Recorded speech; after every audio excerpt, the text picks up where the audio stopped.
저는 어제 우리 박 목사님 설교하시면서 특별한 소유 얘기를 하셨는데 정말 아름다운 결론인 것 같아요. 특별한 소유. 그리고 뭐라 그랬는가 하면 아들이라 그랬어요. 아들. 이게 이제 결론이죠. 사실 하나님의 마음이죠. 저는 오늘 하나님의 마음을 이야기하고 싶습니다.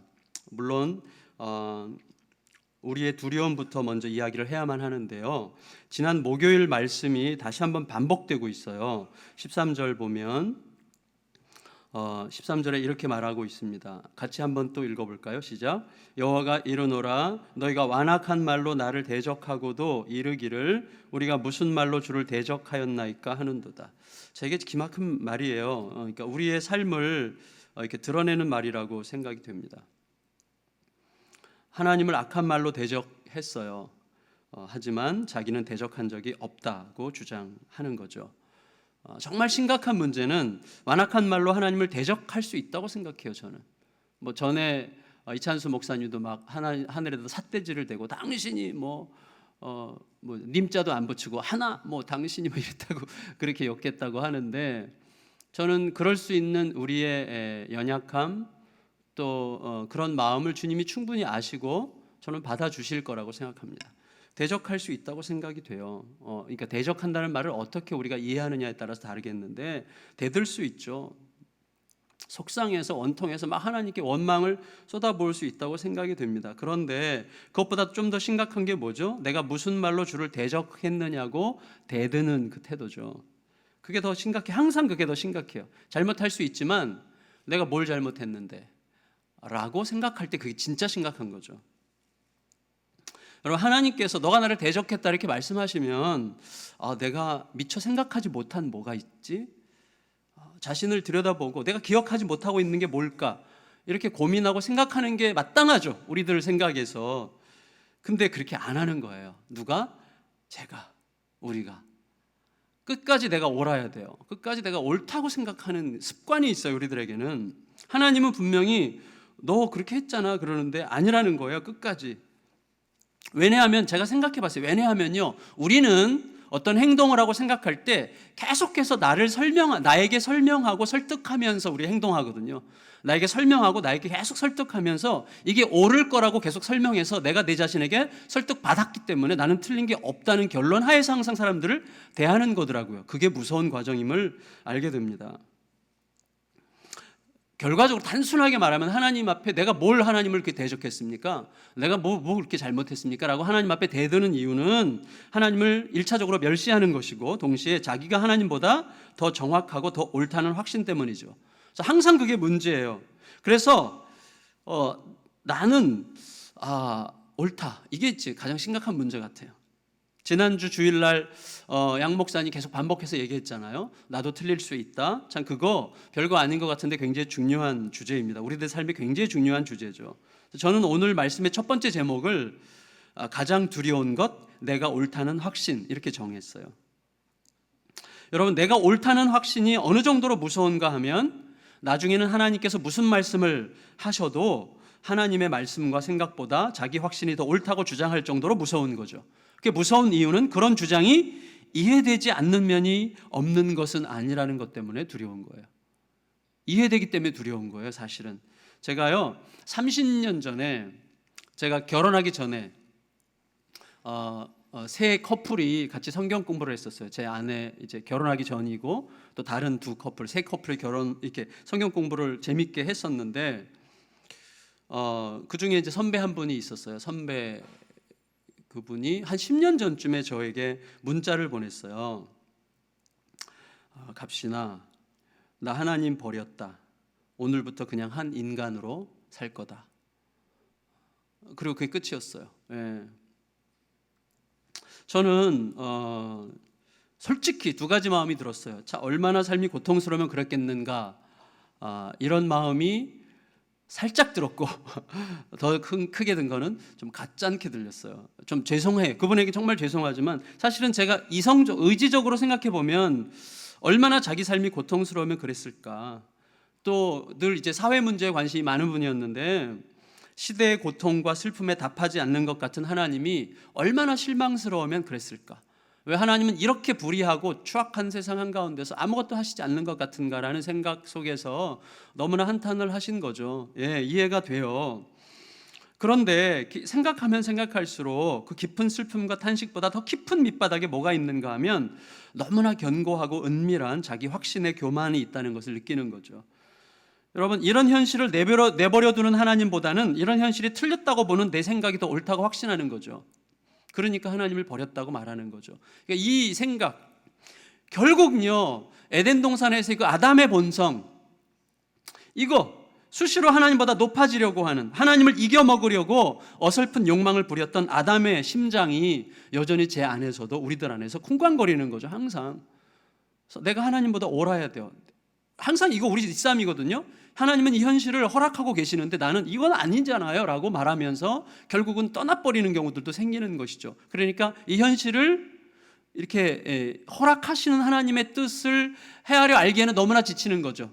그리고 지치는데 뭐 때문에 지치죠? 이 현실은 이건 아니야라고 하는 내 생각이 옳기 때문에 지치는 거예요.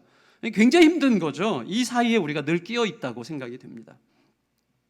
이스라엘 백성들이 하나님을 대적한 완악한 말이 뭐죠? 하나님 뜻대로 사는 건 헛된 거야 라는 말이었어요. 14절 15절 읽겠습니다. 14절 15절 시작. 이는 너희가 말하기를 하나님을 섬기는 것이 헛되니 만군의 여호와 앞에서 그 명령을 지키며 슬프게 행하는 것이 무엇이 유익하리요. 지금 우리는 교만한 자가 복되다 하며 악을 행하는 자가 번성하며 하나님을 시험하는 자가 화를 면한다. 여기까지죠. 그들이 한 말이. 여러분, 한껏 교만 떨면서 악을 행하는 인간들이 잘 되는 것 좀 봐.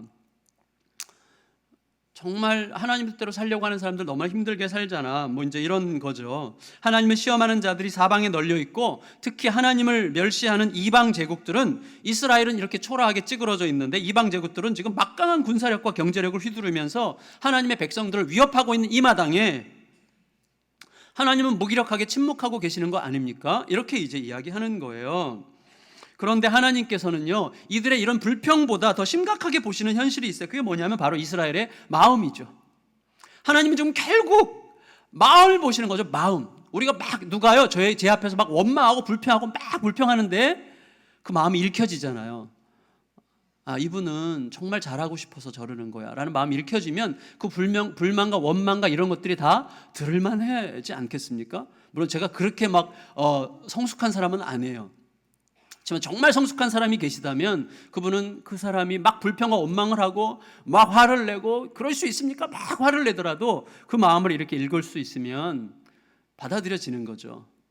그렇죠? 근데 그 마음이 완전히 자기를 최종적인 판단자의 자리에 앉혀놓고 오만한 자리에서 이야기하는 것이라면 굉장히 슬픔을 느낄 것 같아요.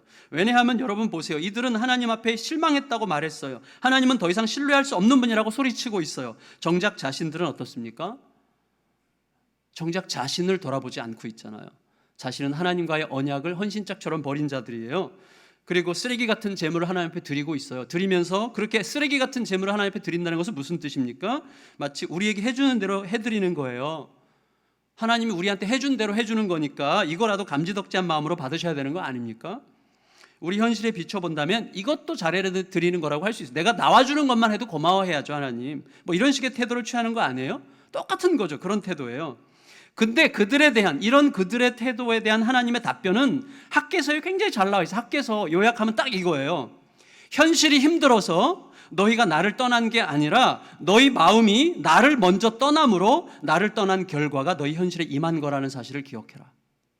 다시 말하면 우리들은요, 현실이 힘들고 현실이 고통스럽고 현실이 너무나 갑갑하고 도대체 이건 뭐야, 이런 현실을 그대로 내버려두는 하나님이 도대체 어떤 하나님이야 라는 판단 때문에 너무 힘들어서 난 이 하나님 더 이상 못 믿겠어 라고 생각해서 떠나는데, 사실은 그게 아니라 우리 앞에 이해할 수 없는 현실이 왔을 때 그 현실을 하나님의 마음으로 들여다보고 해석하고 그 안에 머물러 있을 수 없다고 판단한 그 판단 때문에 현실이 더 어려움으로 온다는 거예요. 그래서 하나님이 학개서에서 그 백성들에게 말씀하시는 게, 너희가 나를 먼저 떠났기 때문에 이러한 어려움이 너희 삶에서 결코 떠나지 않고 있다고 말씀하시는 겁니다.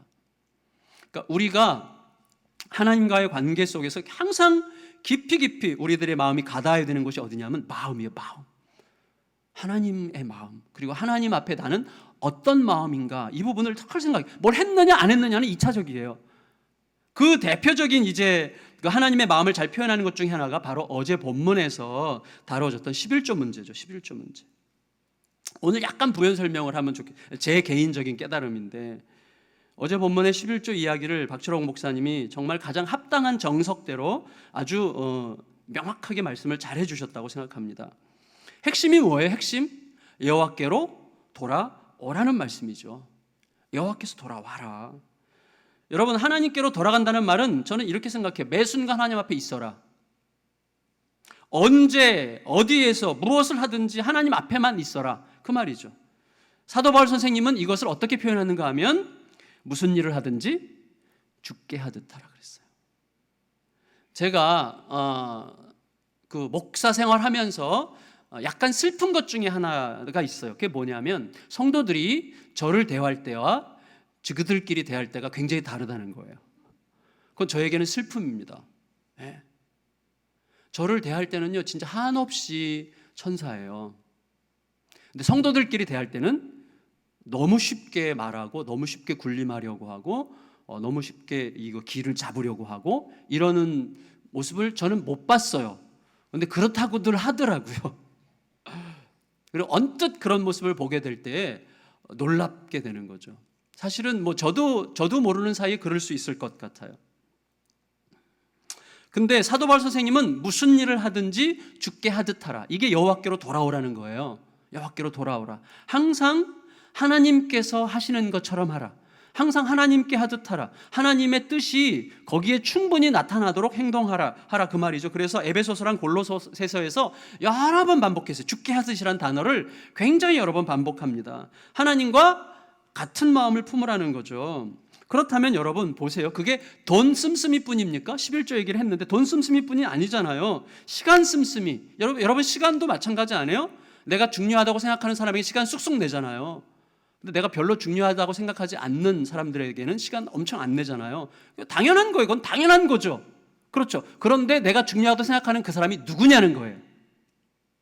나를 필요로 하는 사람이냐, 내가 필요한 사람이냐는 거죠. 하나님은 하나님을 필요로 하는 사람을 위해서 자기 자신을 주셨잖아요. 근데 우리들은 항상 이건 굉장히 단순한 이야기이기 때문에 사실 죄송해요. 그 사이에 수없이 많은 케이스들이 있을 수 있기 때문에 그렇지만 원칙을 아주 단순하게 표현하면 우리는 항상 내 필요 중심으로 시간을 쓰거든요. 나에게 조금이라도 유익할 수 있는 사람, 도움을 줄 수 있는 사람 위주로 시간을 쓰지, 내가 그 사람에게 가서 별로 나에게 유익이 없는, 가서는 내 에너지를 쏟아야 되고 내 시간을 쏟아야 되고 내 물질을 쏟아야 되는 어떤 사람들을 만나는 데는 인색할 수 있는 것이죠. 그러니까 죽게 하듯이 아닌 거죠. 죽게 하듯은 뭐예요? 그의 필요를 위해서 내 자신을 드리는 거죠. 하나님과 같은 마음을 품으라는 거예요. 시간 씀씀이, 또 마음 씀씀이도 마찬가지예요. 마음 씀씀이 마찬가지예요. 마음 씀씀이. 지금 무슨 얘기가 나왔는데 누가 상처받을 얘기예요. 그래서 말하지 않겠습니다. 마음 씀씀이. 그 다음에 힘 씀씀이. 힘 씀씀이. 이 모든 것에 해당되는 말이에요. 그런데 여러분, 왜 11조라는 것을 생각할 때는 꼭 돈에 국한합니까? 11조는 우리들이 알고 있어요. 답을. 다른 모든 것들을 그렇게 쓰더라도 돈을 그렇게 쓰지 않는다면 가짜일 수 있기 때문이죠. 돈이 그만큼 우리들에게 첨예한 문제이기 때문입니다. 돈이 하나님과 겨루어서 신이 되려고 하는 가장 강력한 경쟁자이기 때문에 그걸 맡길 수 없다면 다른 모든 것도 맡길 수 없기 때문입니다. 되게 정직한 거죠. 그래서 심지어 웨슬리 같은 경우는 지갑이 열리지 않으면 그는 진짜 헌신된 사람이 아닐 수 있다고 이야기를 했는 거죠. 그분이 굉장히 경험적으로 그 묵상 속에서 한 얘기라고 저는 생각합니다. 그런데 왜 10분의 1이죠? 왜 10분의 1? 아브라함이 그렇게 시작했기 때문이라는 말은 적절한 답이 아니죠. 11조는 한마디로 우리가 이해하기 쉽게 표현한다면 11조는 하나님의 것은 하나님께 드리고 나머지 것은 내가 쓴다는 취지가 아니라는 것을 우리가 알고 있어요. 그 정도쯤은 알죠. 하나님의 것을 10분의 1은 하나님의 거니까 드리고 나머지는 내가 알아서 쓰도록 하는 거야 라고 생각하는 유치한 사람은 우리 가운데 없겠죠. 우리가 그게 틀렸다는 건 다 알아요. 11조를 드림으로 우리는 뭐죠? 나머지 것도 다 하나님의 뜻을 따라서 쓰겠다고 고백하는 거죠. 11조는 고백이에요. 이게 하나님 것이므로 나머지 10분의 9도 전부 다 하나님의 뜻을 따라 쓰겠습니다라는 고백으로 11조를 드리는 거 아닙니까? 하나님의 마음을 따라 주님께 하듯 사용하겠다고 고백하는 거예요. 저는요, 이런 상상을 한번 해봤어요. 엄청 선하고 엄청 선해요. 엄청 지혜로워요. 그리고 완벽한 부자야. 그런 부자가 계세요. 물론 지금 하나님이시죠, 그분이. 엄청 선하시고 엄청나게 지혜로우시고 모든 걸 아시는 완벽한 부자인데 그분이 때로 안 주시잖아요. 뜻이 있는 거 아니에요? 근데 주시잖아요. 근데 그분이 아들이 있어요. 아들. 우리죠, 우리. 근데 그 아들이 어려. 분별력이 별로 없어요. 저는 우리가 상당히 분별력이 있다고 생각하면 안 된다고 생각합니다. 정말로 그래요. 우리 분별력 없어요. 평생 존경받는 목회 생활을 했던 정말 사람들이 막 추앙했던 분도요, 분별력이 떨어집니다. 어느 순간이가 우리는 분별력을 끝까지 유지할 자들이 그냥 한순간도 빼놓지 않고 주님을 의지하지 않으면 안 됩니다. 그런데 그 아버지의 아들이 어려요. 근데 그 아들에게 돈을 쓰라고 줬어요. 자, 아버지 입장에서 볼 때 어떻게 쓰는 게 가장 합당할까요? 1. 본래 아버지 것이므로 잘 간직하고 있다가 전부 다 아버지께 돌려드린다. 제가 아버지라면 안쓰럽고 슬플 것 같아요. 야, 쓰라고 줬는데 왜 나한테 줘? 쓰라고 준 거야, 너 쓰라고. 쓰라고 줬는데 왜 가져와요? 그러니까 물론 불행인지 다행인지 모르겠지만 이런 성도는 아무도 없어요. 받은 거 전부 다 하나님께 드린 성도 아무도 없습니다. 이게 불행인지 다행이죠, 다행. 근데 자, 이 모든 게 아버지의 것이라는 표시로 10분의 1을 드리고 나머지는 내가 잘 판단해서 쓴다.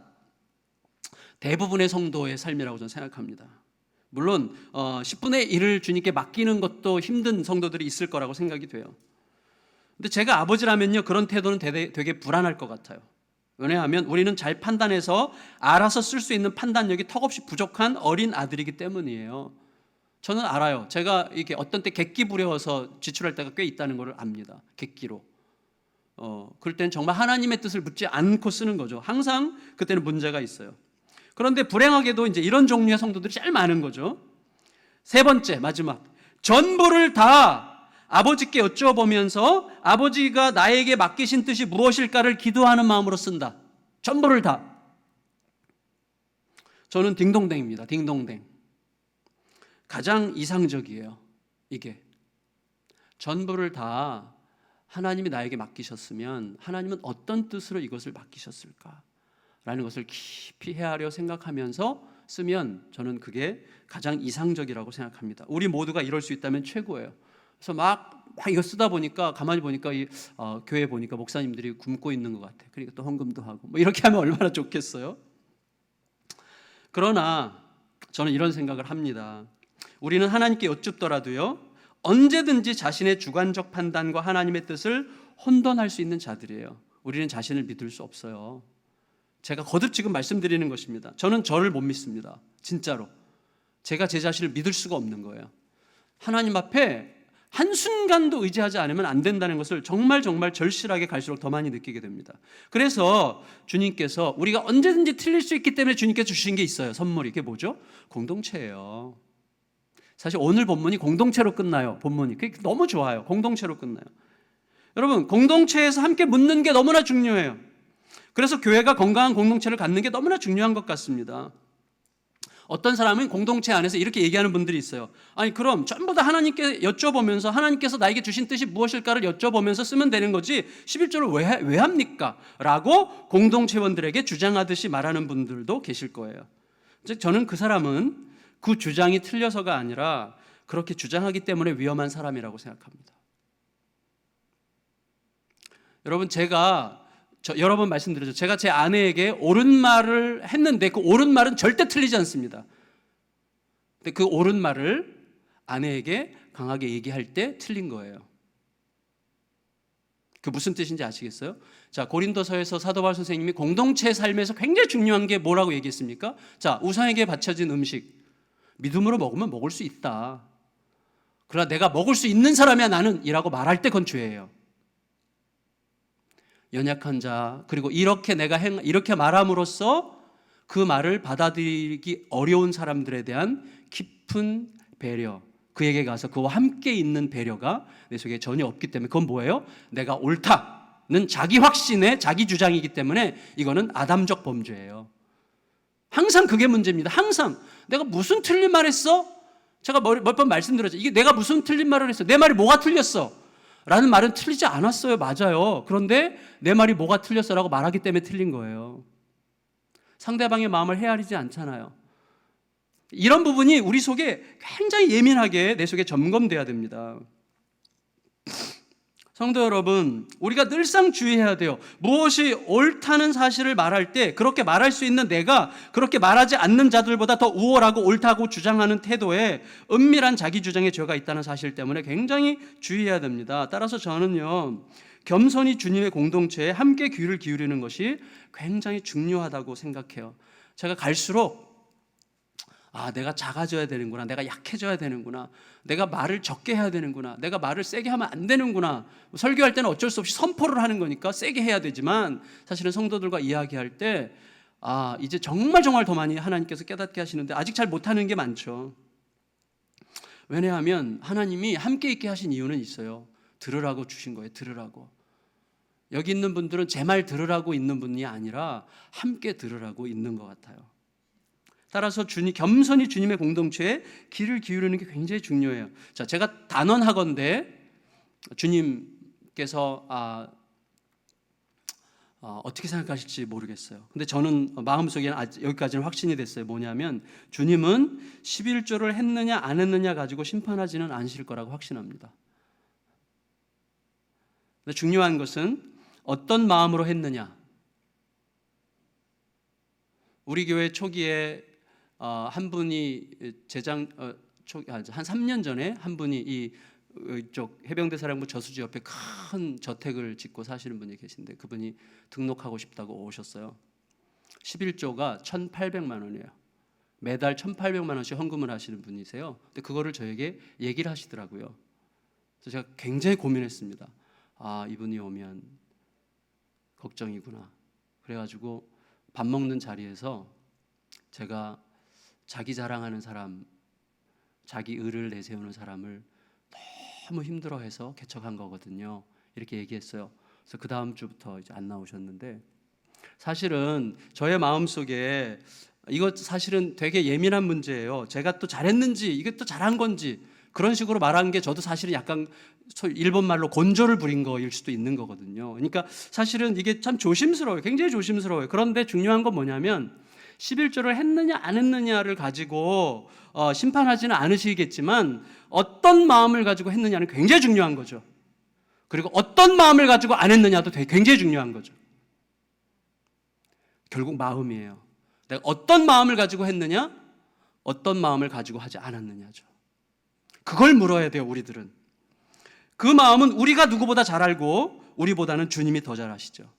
그래서 저는요, 개인적으로 또 경험적으로 봤을 때 저의 연약함 때문에 무조건 11조를 먼저 하는 게 낫다고 생각합니다. 저는 제 연약함 때문에 11조를 함으로 나머지는 내 거라는 의식이 생길 수도 있어요. 반대로 11조를 함으로 나머지도 주님의 것이라는 의식이 생길 수도 있죠. 그런데 어떤 가능성에 기댈 때 안 하면서 하는 것보다는 하면서 생각하는 게 더 연약한 나를 위해서 좋다고 저는 판단합니다. 그래서 저는 모든 수입에 대해서 반드시 11조를 합니다. 때로는 감사헌금이라는 명목으로 11조를 하기도 해요. 그건 다른 이유가 있어요. 근데 그리고 나머지도 거의 대부분 하나님께 질문하면서 사용하려고 사실 노력을 합니다. 노력. 제가 전도사 교육전도사 때 월급 10만 원이었는데 한두 주면 바닥이 나요. 10만 원 가지고 어떻게 살겠습니까? 87년도, 88년도인데 그래도 그때도 10만 원은 작은 돈이었어요. 근데 그 생활비를 받았을 때도 11조는 변함없이 했지만 굶어 죽지 않았습니다. 물론 굶은 날도 있지만 죽지는 않았습니다. 여러분, 객기를 부릴 때도 있어요. 확실히 있어요. 저를 보면. 근데 그건 결국 나와 하나님과의 사귐의 문제 속에서 다뤄지는 거예요. 사귐의 문제 속에서. 11조는요, 율법도 아니고 법칙도 아니에요. 하나님과의 사귐이에요. 사귐. 꼭 11조를 해야만 사귐이 있는 겁니까? 이렇게 말하면 할 말이 없어요.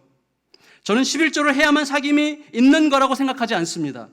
그러나 꼭 11조를 해야만 사귐이 있는 겁니까? 라고 말하는 사람은 자신이 왜 그렇게 말하는지를 들여다봐야 됩니다. 그 마음을 들여다봐야 됩니다. 정말 11조를 함으로 하나님과의 사귐에 방해가 될까? 저는 단 한 번도, 지난 수십 년 동안 단 한 번도 그런 적이 없습니다. 11조를 함으로 하나님과의 사귐에 방해가 됐다. 아니죠. 오히려 엄청난 도움이 됐죠. 내 연약함 때문에. 정상적인 헌금 생활이라는 저는 없다고 생각해요. 하나님이 각 사람의 형편과 각 사람의 마음을 훤히 알고 계시다는 사실이 중요하고 그 하나님과의 진정한 생명의 사귐 안에 머물러 있는 게 중요해요. 하나님은 힘겨운 중에 눈물 짓고 있는 이들의 등을 쳐먹는 분이 아니세요. 너무 힘들어서 10년 동안 헌금을 못했다고 하나님이 꾸짖으시겠습니까? 그렇지 않아요. 그러나 주님을 향한 우리의 마음은 나도 알고 주님은 더 잘 아시죠. 모든 것은 마음, 주님에 대한 깊은 신뢰와 사랑입니다. 주님에 대한 깊은 신뢰와 사랑이 우리를 움직이게 하셔야 됩니다. 근데 그만큼 우리가 성숙해 있지 못하기 때문에 때로는 규칙을 따르는 게 중요한 거죠. 우리가 연약하기 때문에, 어리기 때문이죠. 우리 아이들 보세요. 아이들에게 왜 규칙이 필요합니까? 스스로 규칙대로 행할 수 있는 의지와 힘과 능력이 아직 부족하기 때문이죠. 근데 우리는 죽을 때까지 저는 연약하다고 확신합니다. 결과적으로 보면요, 이런 거예요. 지금 우리 중에는요 11조를 정말 헌금을 하고 싶은데도 못하는 분들이 많이, 저는 하나님이 충분히 이해하신다고 확신합니다. 중요한 것은 계속 내 마음을 묻는 거죠. 하나님의 마음을 들여다보는 거죠. 11조를 했기 때문에, 저 같은 경우는 11조를 했기 때문에 생활이 쪼들리는 경우는 없는 것 같아요. 물론 있죠. 쪼들리죠. 당연히 쪼들리죠. 힘들 경우가 있었어요. 지금은 솔직히 죄송하지만 먹고 살만한 것 같아요, 제가. 그래서 죄송해요, 한편으로. 대신에 하나님과의 관계가 지켜지고 영적 질서가 생기는 것을 경험해요. 그 과정을 통해서. 결국 제가 말씀드려고 하는 핵심은 하나님은 지금 말라기에서 처음부터 끝까지 지금 우리들과 무엇을? 마음을 다루고 계신다는 거예요. 마음. 하나님 마음에 초점이 있으세요.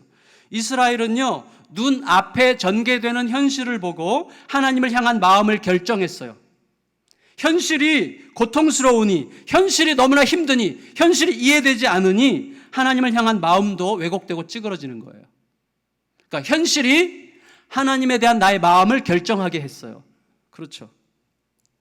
그런데 바로 그 똑같은 시간, 똑같은 상황 속에 있는 자들 중에는 완전히 정반대로 하나님이 현실을 바라보게, 하나님의 마음이 현실을 바라보게 하는 그런 사람들이 있었어요. 바로 여호와를 경외하는 자들인데, 이들은 상황과 현실을 경외하는 자들이 아니라 하나님을 경외하는 자들이었어요.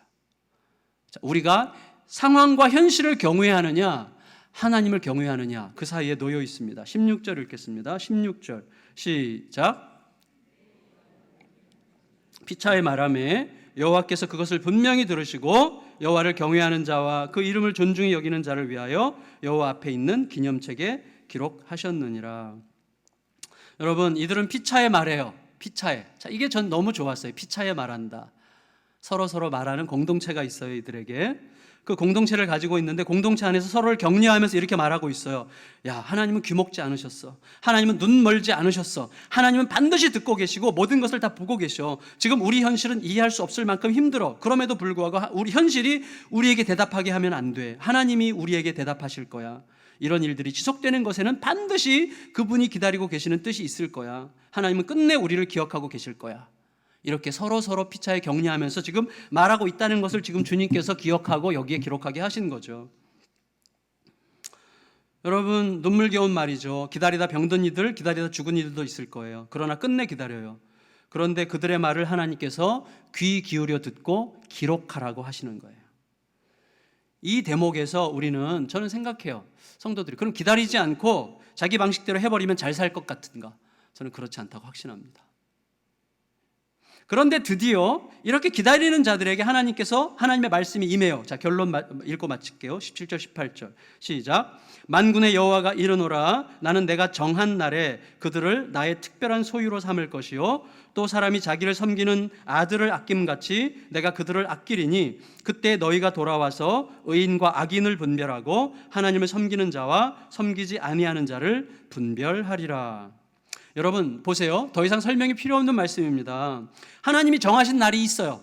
그때가 되면 다 알게 된다는 거예요. 알게 될 그날. 자, 너무 힘든 우리들은 왜 반드시 오랜 기다림 끝에 있는 그날이어야만 하는지 도무지 이해할 수 없는 그날이지만, 그날이 오면 왜 반드시 그날이었어야만 했는지를 알게 될 그날입니다.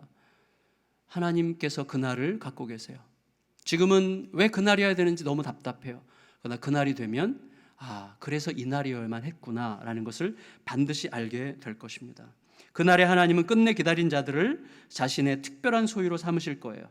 어제 말씀했죠. 우리 뭐 세골라 이런 얘기를 하셨는데 아들처럼 아끼실 거라고 얘기했어요. 아들처럼 아끼실 거다. 여러분 서로 격려하며 미리 축복하는 게 중요해요. 이게 강변도 아니고 초라한 무슨 변명도 아니라 주님의 현실이에요. 서로 축하하면서 격려하면서 주님의 아들이 될 겁니다. 주님의 아들입니다. 축하합니다. 이렇게 축하를 하라는 거. 서로 축하. 옆 사람에게 축하합니다. 그냥 한마디 할까요? 축하합니다. 네, 별로 이렇게 탐탁지 않아 하시네. 축하드립니다. 여러분 이 인사가 뭐예요? 피차 격려하면서 잘 기다리자는 말이에요. 피차 격려하면서 잘 기다립시다. 그래서 건강한 공동체가 너무나 필요해요. 승리의 신학 이전에 고난의 신학을 가진 서로를 격려하는 공동체가 너무나 필요해요. 아픈 사람이 떠날 생각부터 하지 않는 공동체, 오히려 더 들러붙어서 함께 격려하고 함께 듣고 싶어하는 공동체. 저는 우리 교회가 그런 교회가 됐으면 좋겠는데 연약한 저를 위해서 기도를 부탁드립니다. 우리들의 가정이, 우리 교회가 그런 공동체가 될 수 있기를 고대합니다. 우리의 후반기가 잘 기다려서 결국 하나님의 때를 보게 되는, 이 때를 위해서 하나님께서 그렇게 기다리게 하셨는데 이때여야만 했구나 라는 것을 알게 되는 그날이 우리 모두에게 임하시기를 예수님의 이름으로 축원합니다. 우리가